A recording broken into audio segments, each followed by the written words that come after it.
It's my pleasure now to introduce Jonathan Rumer from KPMG Tech Growth, and he's going to give us some insights on pitching your business. So without any further ado, over to you, Jonathan. Great, thank you. Afternoon, everyone. It's a real pleasure to be here today. Not just to have the opportunity and the honor to speak at such a fantastic conference, one that's growing every year, but also this is very much a homecoming for me, and you may not be able to hear it, but I have a lot of Welsh ancestry. So in fact, my great-great-great-grandfather was the rabbi of a town called Merthyr Tydfil, which I'm sure some of you may know. And in fact, I've got a whole bunch of ancestors who are actually buried there and around Wales, and perhaps later today I might go visit them. But enough about the past, because today we're going to look at the future and how you actually get there. And today you are going to see something amazing, or you're going to hear something amazing. You're going to hear a consultant give a straight answer. In fact, you're going to hear a consultant give 6 straight answers. That consultant is me, despite what clapping you hear next door. And those of you who've had the pleasure to deal with consultants will know that getting a straight answer is as difficult as stealing candy from a baby. And I rightfully do see a bit of amusement in your faces in the audience. But I can assure you, as a parent of 2 young children, that taking anything away from a child, let alone something sweet, is incredibly difficult to do.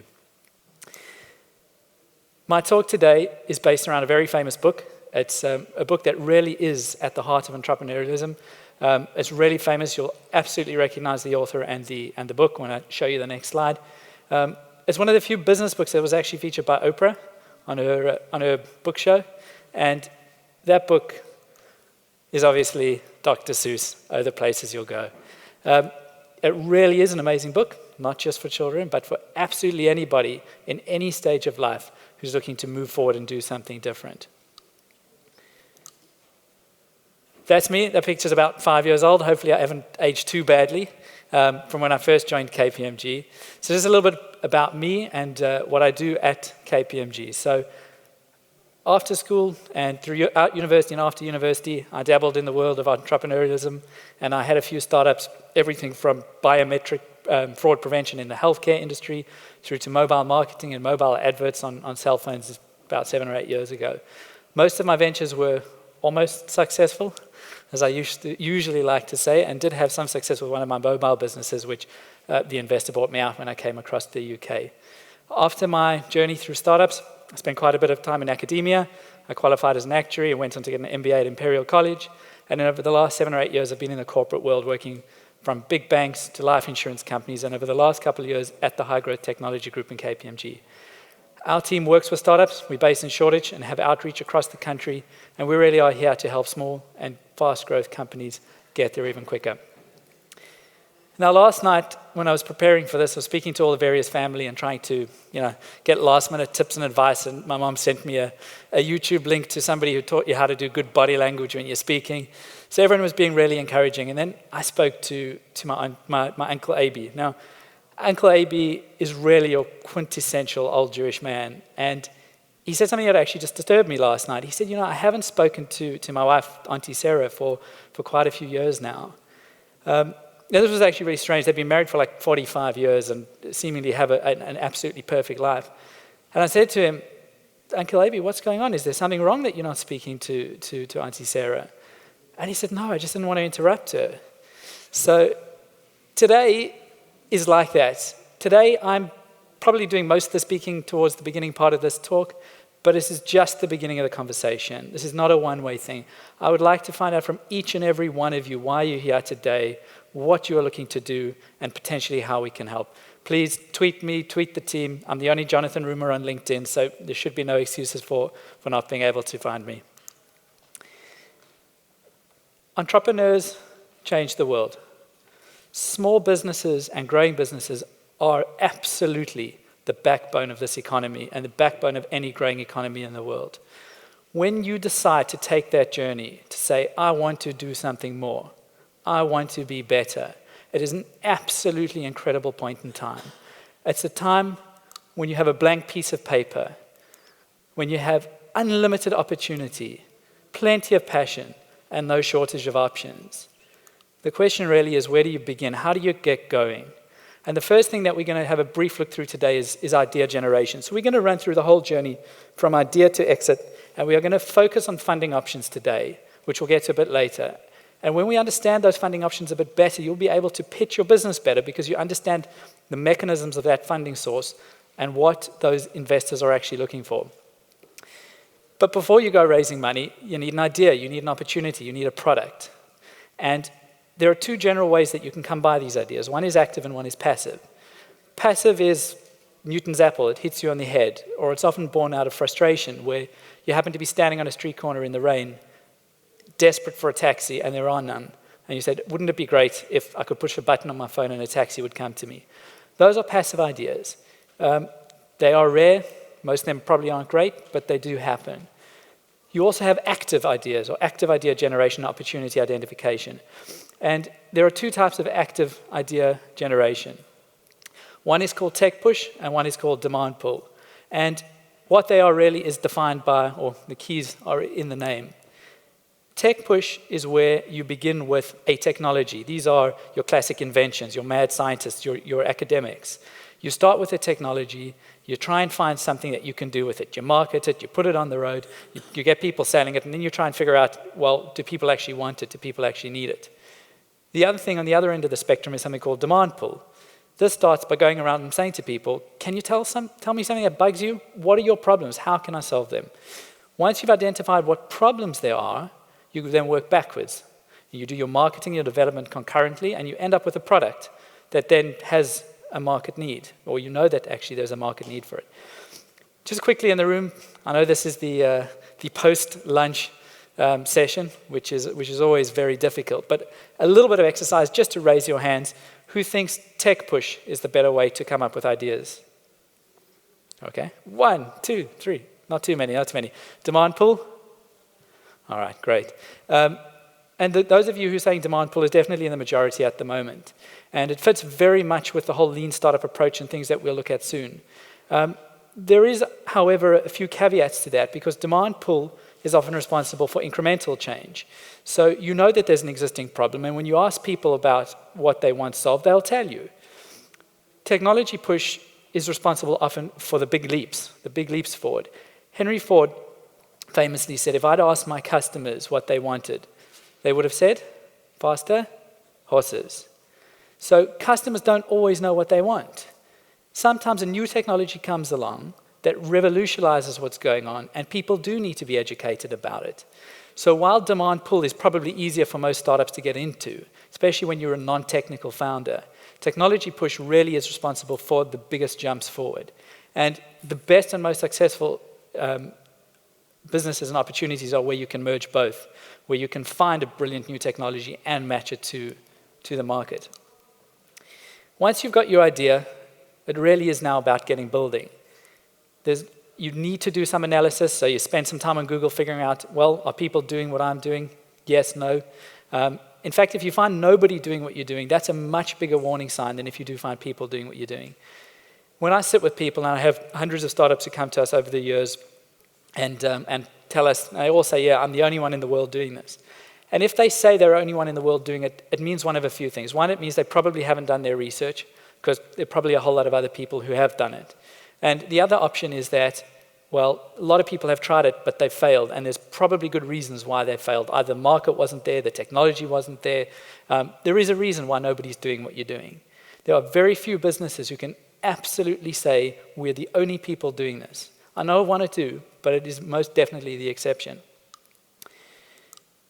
There are a lot of resources out there to help you get building, and I like to call it the Goldilocks principle. And we'll move away from Dr. Seuss and move towards Goldilocks. And that's all about a little bit too hot, a little bit too cold, or a little bit too big, a little bit too small, until you find that right one. The lean startup, also known as the Goldilocks principle, is all about testing and getting feedback and actually understanding what your market wants. So you start with your minimal viable product, which is the smallest working version that proves to be valuable what you're doing. And then you put it out there and you ask people to give you their feedback. This really is a fantastic way of building businesses today. Not only because you make sure that your product actually has a need, but because you will actually find out if there is no need for your product very quickly, so you'll be able to fail fast.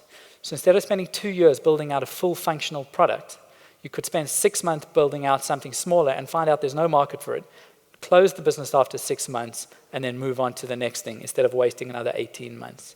It really, really is so important to get out and speak to people. Do not worry about people stealing your ideas. If you have a trust issue with a particular business or person, don't speak to them. But there are so many people out there that you can speak to. And if you want people to sign NDAs, fine. Easily enough to take a standard NDA. People ask us, in my experience, when people ask me to sign an NDA, it's generally a sign that this is their first business, that they haven't ever done this before. Because when people have run successful businesses before, they realize that you cannot get anywhere without speaking to people. Again, use your judgment, but speak to people. Up on stage, there's a few resources, things to help with where you can actually come up with ideas and where you can actually do things. And in terms of getting building, it can be very difficult if you are not technical. There's some really great resources out there. And one of the things you may notice on the slide is that I work for a pretty big organization at the moment who has a very big risk department, and they kind of asked me to make a little note on the slide. So you may be able to spot the fact that KPMG has quite a conservative risk department. Just to draw out one of them, there's a company called Marvel. What it lets you do is to draw your app on pieces of paper with the buttons and everything you want, and you take pictures of it, and then it turns it into a working demo app on your phone. So it lets you take those drawn buttons and make them into real buttons, so that you can actually show somebody the wireframes and things of what you're actually trying to do. Great resource. As far as I know, it's free or a really small monthly fee, those types of things. So there's lots of really great resources out there that help you get building. If you want more information on these types of things, just tweet me, and I'm more than happy to speak to you about it afterwards. This is something that's really, really important and close to my heart, and this is false barriers. When you're getting going and when your business is in the early stages, you really are competing against yourself. You are your worst nightmare, you are your own worst enemy, and at the same time, you are your biggest strength. When you're getting going, especially when you're going for your demo product or your first launch, you have these lists of things that you put down as requirements. If I just need this partnership, we need to get this revenue, we need to get that investor or this amount of users. Most of those things will be false barriers. They will not be true. My brother and I were working on a venture a while back in the social entrepreneurial space. It was a business that would let you see where restaurants around you had coupons, and the whole theory behind it is the one for one, like Tom's and Warby Parker. So every time you used the coupon, a donation would be made to a charity, enough to feed a starving child somewhere in the world. And that donation could be anywhere from 7 to 10 or 12p. It's not a very big amount to actually show you how much but that's a talk for another day. And when we were trying to get our MVP going, we said one of the things we absolutely had to have was a charity partner.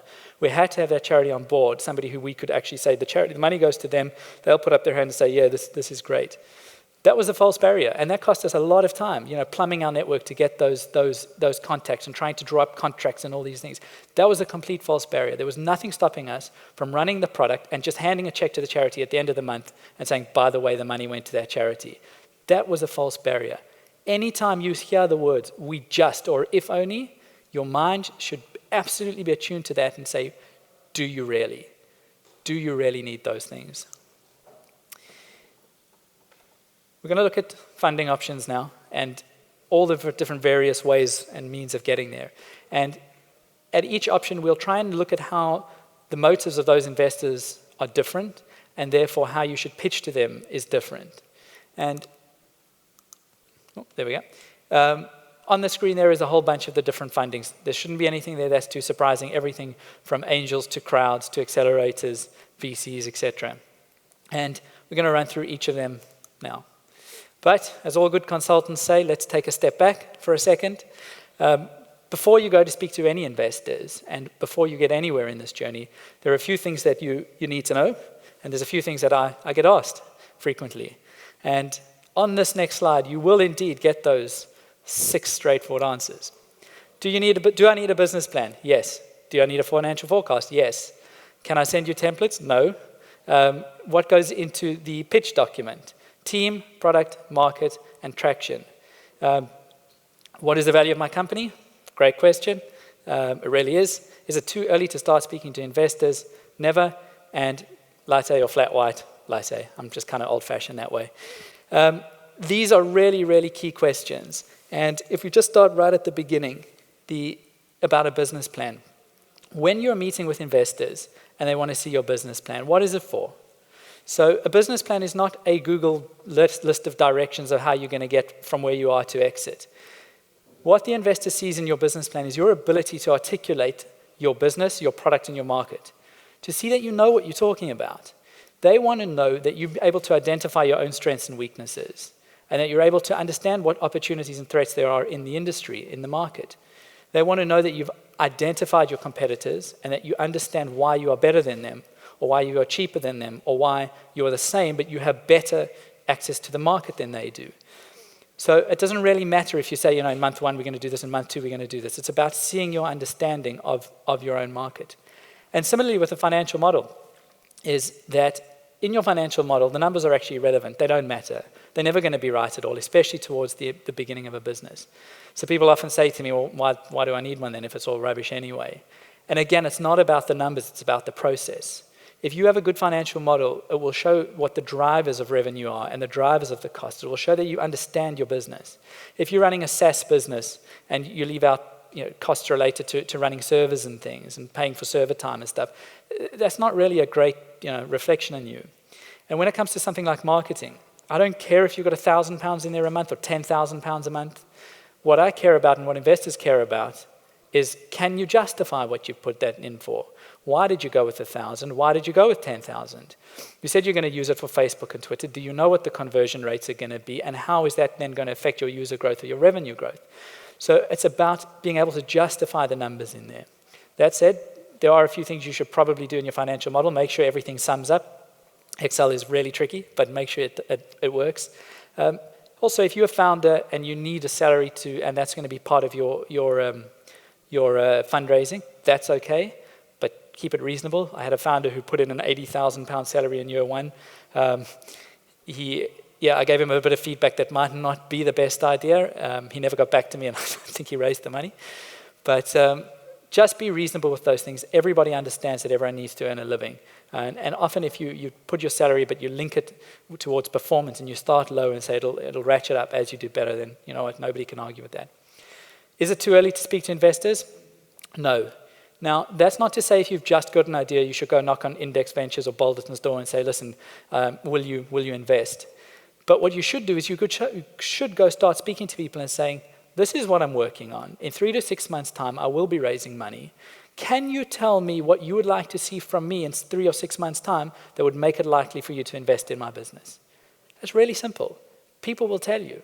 They will want you to do that. They'll want you to hit those KPIs, and then it makes you an attractive investment.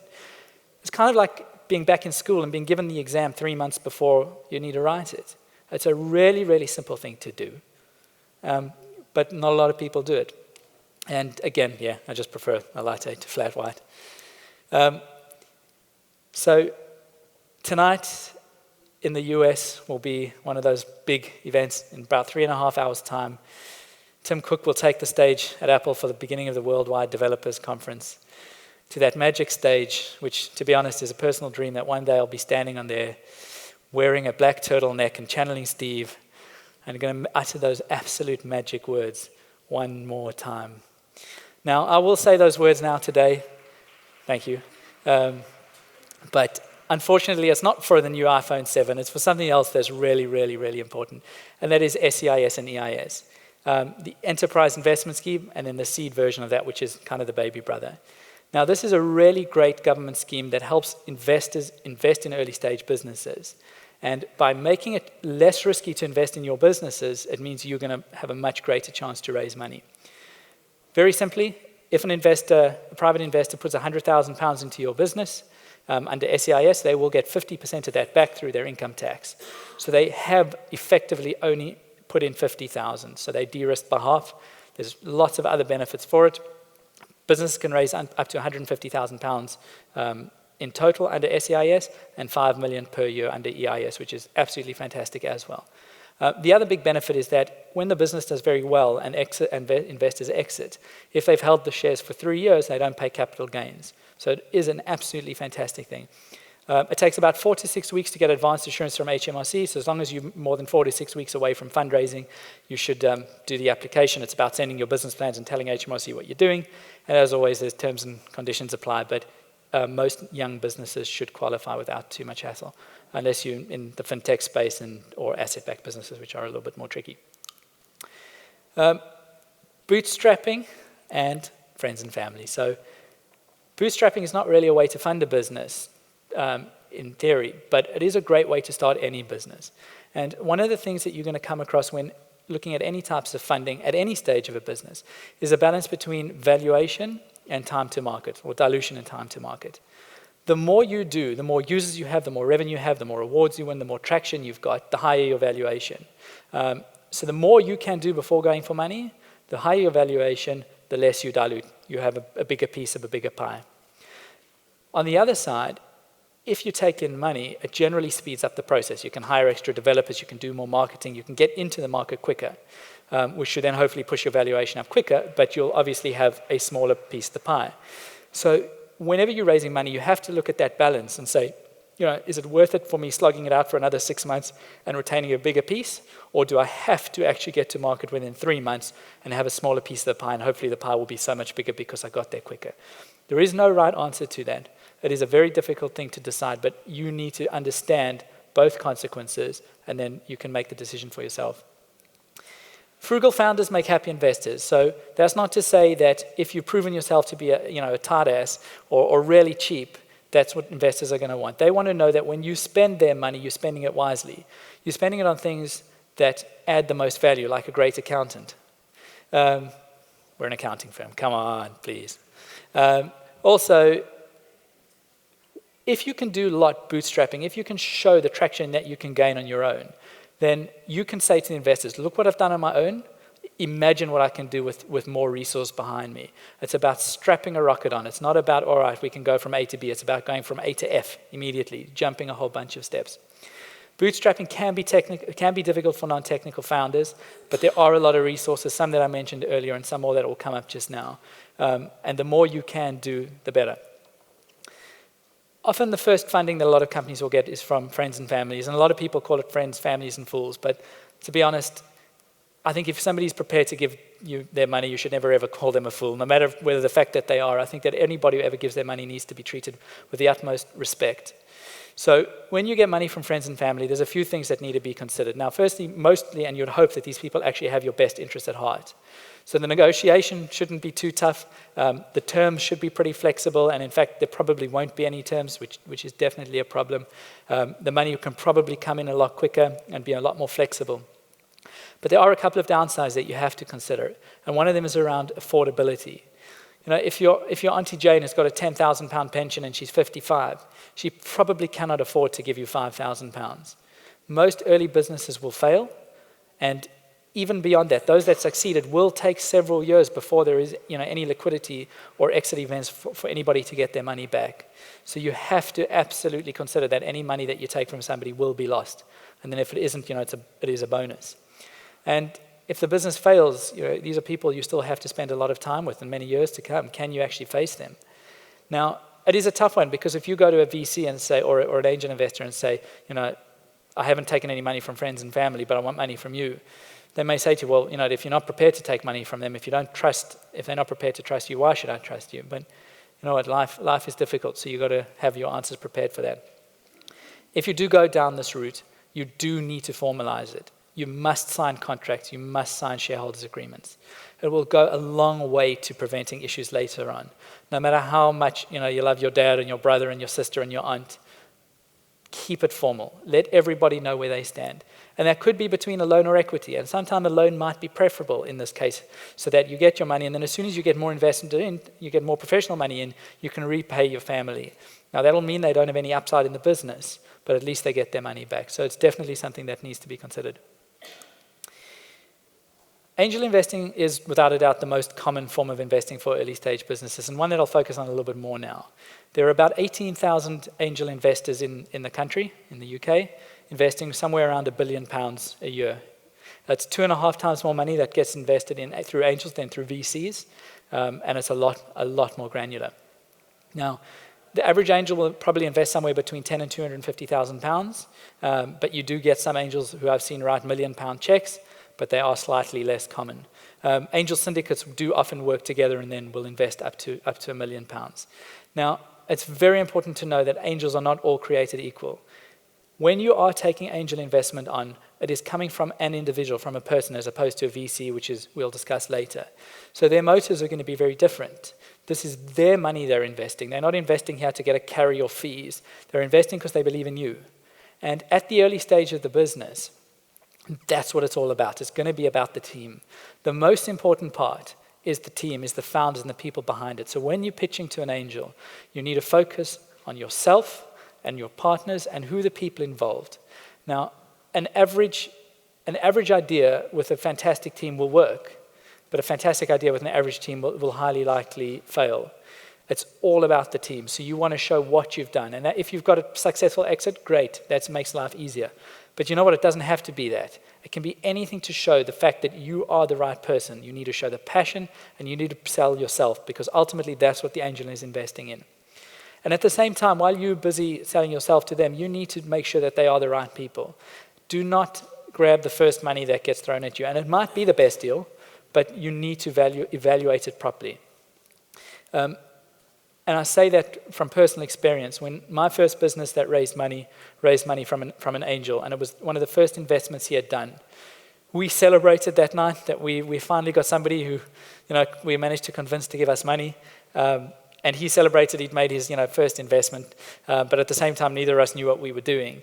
And when I look back on the terms, he gave us what was about R1 million at the time, several years ago in South Africa, which is only equivalent to probably £50,000 at the moment now, for 60% of the business, and it was a loan which had to be repaid. So I was under the understanding that he had to have control of the business because he was putting in the money. We didn't care about the terms because, hey, somebody was prepared to give us money and we were 21 or 22 and what could go wrong? The business did do well at the beginning, but that shareholding did cause serious issues, which played out much later on.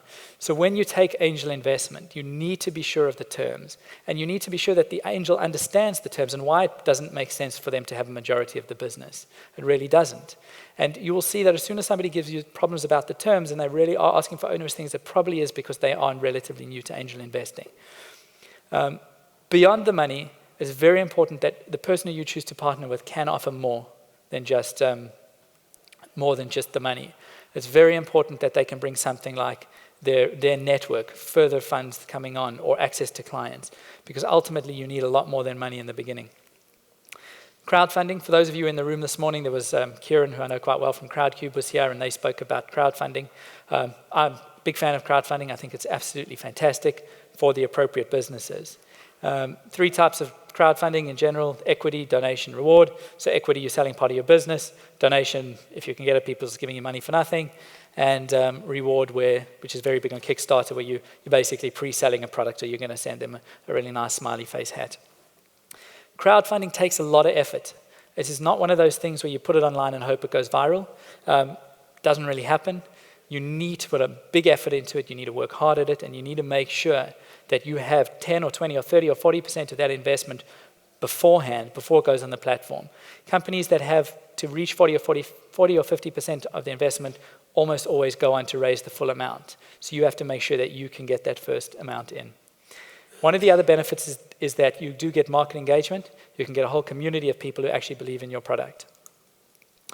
Accelerators. Accelerators aren't really a source of funding, but they do provide some funding in the beginning, but ultimately they can also give you quite a bit of access to investors at the end. They are very much the flavor of the month at the moment. There's between 30 and 40, I think, in London alone, with new accelerators springing up every day. I get asked a lot, should I join an accelerator? And this is my turn to go all black belt consultant and say, all right, my turn to ask the questions. If you're thinking about joining a program, a few questions you need to ask yourself. Do you know what the program offers? It could be several things. Some programs are great at mentoring. Others are great at helping you build your tech. Others are great at finding the product market fit. Understand what the program offers. What are they good for? Number 2, what do you need? So you might not need the mentoring that program's great, or you may or may not need it. If what the program offers is what you need, then the third question is, are you prepared to work for it? as with anything else, if you're not prepared to sit there for that 3 months and actually work towards that, don't waste your time. It'll absolutely destroy the business. And the fourth one's quite important because there's a lot of accelerators out there who work in different areas. Some are corporate accelerators, the likes of Microsoft, Cisco, and Telefonica all have their own programs. Others are professional accelerators, the likes of Techstars and Startup Bootcamp. And then there's also government ones. Understand what's in it for them, and then make sure that fits with yours. So if it's a corporate one who are taking equity in your business and you're actually trying to sell to that wider industry, maybe that's not the best idea, because if you're working with Telefonica, then maybe the other companies aren't going to want to invest in you or actually use your product. So understand who they are and what they get out of it. VCs are often seen as the holy grail, and really, this is it, I've made it, I've got VC funding. And in a lot of ways, getting VC funded is a really great sign for your business. It shows that you're a high growth opportunity with potential to really do well. Before you pitch to a VC, there's a few things that you kind of need to know. And one of them is actually going really down to the basics. What is a VC? How do they structure it? So a venture capital firm will have general partners and limited partners in a fund. The general partners are the people who make all the decisions and choose who to invest in, while the limited partners are the people who actually give the money. So those will be high net worth individuals, pension funds, whoever else it is. They give the money, the general partners actually make the decisions. The way that they are remunerated is through fees. They get a 2% fee and usually a carry at the end. And because of this structure, they can only invest in companies who will do really, really well. So if you've got a business that might just do okay or grow, be a 5 or 10 person business, you're not a VC company. Even though it'll be an amazing business and you can become a multi-millionaire from it, it's not a VC business. VCs will push for exits because their fund lifetime is structured. They have to be exited within a certain amount of time, so they will push you for an exit. Again, if that's something that you're looking for within 3 to 5 years' time, you want to get out of your business, great. When you're speaking to VCs and pitching to VCs, just a few tips. Warm intros are better. If you send them cold emails, chances of them replying to you, practically zero. There are a lot of ways of getting those warm intros. People like KPMG know a lot of people, come through us. But one of the best ways to do it is through the portfolio companies. The VCs will list all their portfolio companies on their websites. Go for coffee with the founders. They'll be happy to speak to you and tell you about their experiences with that VC. And then you can say, all right, that sounds like a really great thing. Would you be able to make an intro? And there you go, much, much easier. Don't speak to all the VCs. There's not that many across the country, and there's even fewer who are active. If you speak to all of them, and this goes along with the last point about being open and honest, is they know each other and they speak to each other. They often co-invest. So if one of the VCs says to you, all right, are you meeting anyone else? And you say no, and then he finds out you are, you're not going to get the investment. And if you say, yeah, I just met Balderton last week, they're going to give me a term sheet today, and they're not, again, you'll absolutely shoot yourself in the foot. It's a small community. When you're dealing with VCs, it's more about growth than development. So angel investment and crowdfunding will be more about developing your product. VC is more about expansion and growth.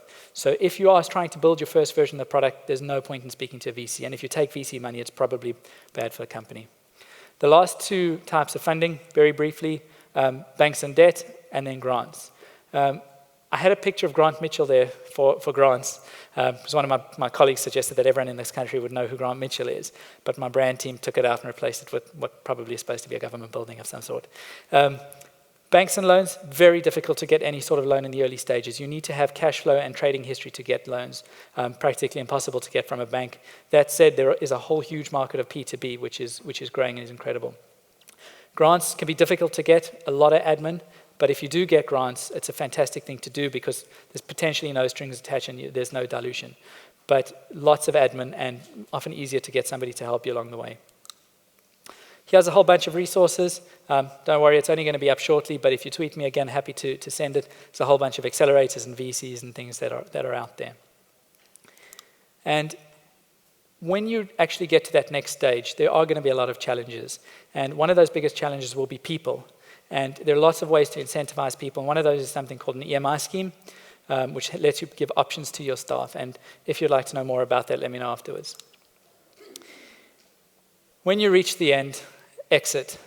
Exit is the destination that we all set out to get. I'm not going to talk about exit because exit is the destination. And being an entrepreneur and running your business is about the journey.